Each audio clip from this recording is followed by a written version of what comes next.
ഈ MA കോളേജുമായി ബന്ധപ്പെട്ടുകൊണ്ട് ഒരു കുട്ടിയുടെ മരണം ഉണ്ടാകുകയാണ്. നാട്ടിൽ സ്വദേശിയാണ്. ക്ലാസ്സിൽ പോലും കയറ്റിയിരുന്നില്ല എന്നുള്ളതാണ് പറയുന്നത്. ഈ വിദ്യാഭ്യാസ സ്ഥാപനങ്ങൾക്ക് ഒരു ധാരണ എപ്പോഴും ഉണ്ടാകുന്നത് നല്ലതാണ്, പ്രത്യേകിച്ച് എൻ്റെ അധികാരികൾ. ഈ സ്ഥാപനങ്ങളൊക്കെയും വിദ്യാർത്ഥികൾക്ക് വേണ്ടിയാണ്. വിദ്യാർത്ഥികളില്ലെങ്കിൽ കോളേജില്ല, സർവകലാശാലയില്ല.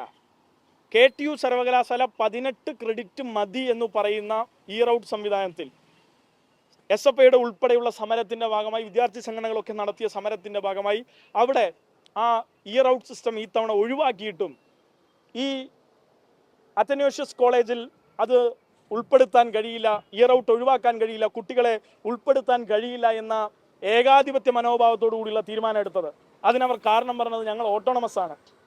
അതോടൊപ്പം അവർ പറഞ്ഞത് ഇവിടുത്തെ ക്രെഡിറ്റ് 22 18 ക്രെഡിറ്റ് സർവകലാശാല സ്റ്റാറ്റ്യൂട്ട് മതി എന്ന് പറയുമ്പോൾ 22 ക്രെഡിറ്റ് സ്വയം തീരുമാനിക്കാൻ ഇവർക്ക് ആരാണ് അധികാരം നൽകിയത്? ഓട്ടോണമസ് പദവിയാണോ?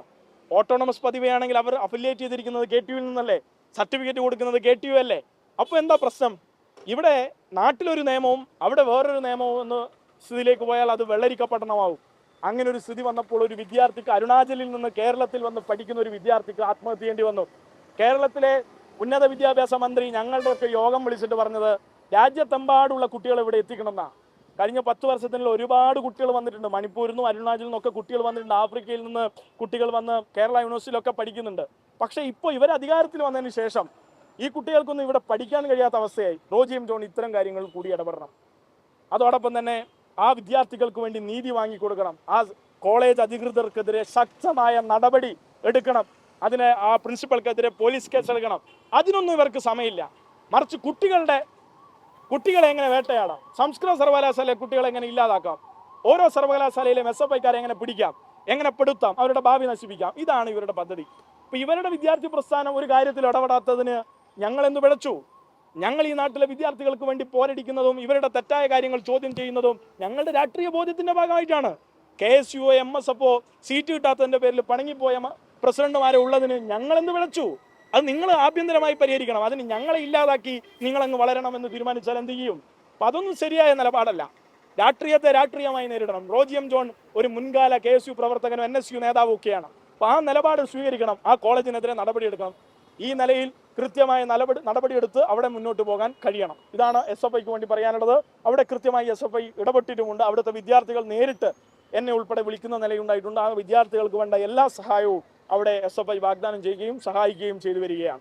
ഇടതുപക്ഷ ചുവയുള്ള പോസ്റ്റുകൾ, വലതുപക്ഷത്തെ വിമർശിക്കുന്ന പോസ്റ്റുകൾ, അത് ഇൻസ്റ്റാഗ്രാമിൽ നിന്ന് റിമൂവ് ആകുന്നത് ശീലമായിക്കൊണ്ടിരിക്കുകയാണ്. ഏറ്റവും ലാസ്റ്റായിട്ട് ഈ കുട്ടി സഖാക്കളുടെ പോസ്റ്റ്, കാര്യവുമില്ലാത്ത കുട്ടി സഖാക്കളുടെ പോസ്റ്റാണ് ഇപ്പൊ മെറ്റ റിമൂവ് ചെയ്തത്. അതിലൊരു രാഷ്ട്രീയ ഇടപെടൽ ഇല്ല എന്ന് പറഞ്ഞു കഴിഞ്ഞാൽ അത് വിശ്വസിക്കാൻ. ഇതിപ്പോ കണ്ണൂർ സർവകലാശാലയിൽ SFIയുടെ അഖിലേന്ത്യാ ജോയിന്റ് സെക്രട്ടറി ഐഷി ഘോഷ് പങ്കെടുക്കുന്ന ഒരു പരിപാടിയെ സംബന്ധിച്ച് റോജി എം ജോണിന്റെ ഒരു പരാമർശം കിട്ടും. കൃത്യമായി അപേക്ഷ കൊടുക്കാത്തത് കൊണ്ടാണ് പരിപാടിക്ക് അനുമതി നിഷേധിച്ചത്. ഇവിടെ കൃത്യമായി അപേക്ഷ കൊടുത്താലും അത് സമ്മതിക്കില്ല എന്ന നിലപാടുള്ള VCയോട് പിന്നെ ഇനി എന്താ വർത്താനം? RSSകാരനോട് എന്താ അപേക്ഷ? RSSകാരൻ എന്ത് ജനാധിപത്യം? അതെന്താ റോജി എം ജോൺ മനസ്സിലാവാത്തത്? അതുപോലെ തന്നെയാണ് കുട്ടികളെ പോലും അംഗീകരിക്കാൻ കഴിയാത്ത നിലപാടാണ് ഇവർക്കുണ്ടാകുന്നത്. RSSകാർ ഇപ്പോൾ ക്യാമ്പസുകളിൽ RSSകാരായ ഗവർണറും VCമാരുമാണ് SFIയെയും ഇടതുപക്ഷ പ്രവർത്തകരെയും നേരിടുന്നതെങ്കിൽ 10 വയസ്സുകാരനെ മെറ്റ ഉപയോഗിച്ചാണ് നേരിടുന്നത്. 10 വയസ്സുകാരൻ്റെ മെറ്റ ക്യാമ്പസുകളിൽ VC. ഇനിയിപ്പോൾ ഇപ്പുറത്തൊക്കെ ആണെങ്കിൽ ED CBI എന്നൊക്കെയാണ്. പക്ഷേ ഇതിനൊന്നും നമ്മളെ ഭയപ്പെടുത്താനും കഴിഞ്ഞിട്ടില്ല, കീഴ്പ്പെടുത്താനും കഴിഞ്ഞിട്ടില്ല. മെറ്റയെ കൊണ്ട് ഒരു വീഡിയോ പുറത്തുവിട്ടപ്പോൾ അത് പിൻവലിപ്പിച്ചപ്പോൾ ഞങ്ങൾ 1000 വീഡിയോ പോസ്റ്റ് ചെയ്തു. ഇനി ഗവർണറെ കൊണ്ട് VCയെ കൊണ്ട് ഞങ്ങളെ ആക്രമിക്കാൻ ശ്രമിച്ചപ്പോൾ ഞങ്ങൾ 1000 പ്രതിഷേധങ്ങൾ അങ്ങോട്ട് നടത്തി. EDയും CBIയും ഞങ്ങളെ ഇങ്ങോട്ടേക്ക് പേടിപ്പിക്കാൻ വിട്ടപ്പോൾ അങ്ങോട്ട് പേടിപ്പിച്ച് വിട്ടിട്ടുണ്ട്. അപ്പോൾ കൂടുതലൊന്നും ഇവരോടൊന്നും പറയാനില്ല. ഇവരുടെയൊക്കെ ഇത്തരം ഇൻദാസുകളെയൊക്കെ മടക്കി കയ്യിൽ വെച്ചേക്കണം. RSSന് ചിലപ്പോൾ കോൺഗ്രസിനെ പേടിപ്പിക്കാൻ കഴിഞ്ഞേക്കും. രമേശ് ചെന്നിത്തലയെ ശ്രീജിത്ത് മണിക്കറിനെ വീട്ടിൽ കൊണ്ടുപോയി ഇരുത്തി ആശംസകൾ പറയിപ്പിക്കാൻ കഴിഞ്ഞേക്കും. മോദാനിയുടെ കൂടെ VD സതീശനും കൂടിയേക്കും. VD മോഡി കൂട്ടുകെട്ടുണ്ടായേക്കും. ഇതൊക്കെ പേടിച്ചിട്ടാണ്. വന്ദേ മാതരം അവരെല്ലാവരുടെയും പാടിയേക്കും. പക്ഷെ ഈ കൂട്ടത്തിൽ പെടാത്തവരാണ് ഈ നാട്ടിലെ ഇടതുപക്ഷം എന്നവർ ബോധ്യപ്പെട്ടേക്കണം. അതുകൊണ്ട് കുട്ടികളെ പോലും ഭയക്കുന്നുണ്ടെങ്കിൽ അവർ എത്രത്തോളം ദുർബലമായ രാഷ്ട്രീയം പേറുന്നവരാണ്. ആ ദുർബലന്മാരോട് കൂടുതലൊന്നും പറയാനില്ല. ആ ദുർബലതയും കൊണ്ട് അവർ മുന്നോട്ട് പോവുക. ശക്തമായി അവർക്കെതിരെയും ഞങ്ങൾ ആവർത്തിച്ച് ഞങ്ങളുടെ രാഷ്ട്രീയം പറയും.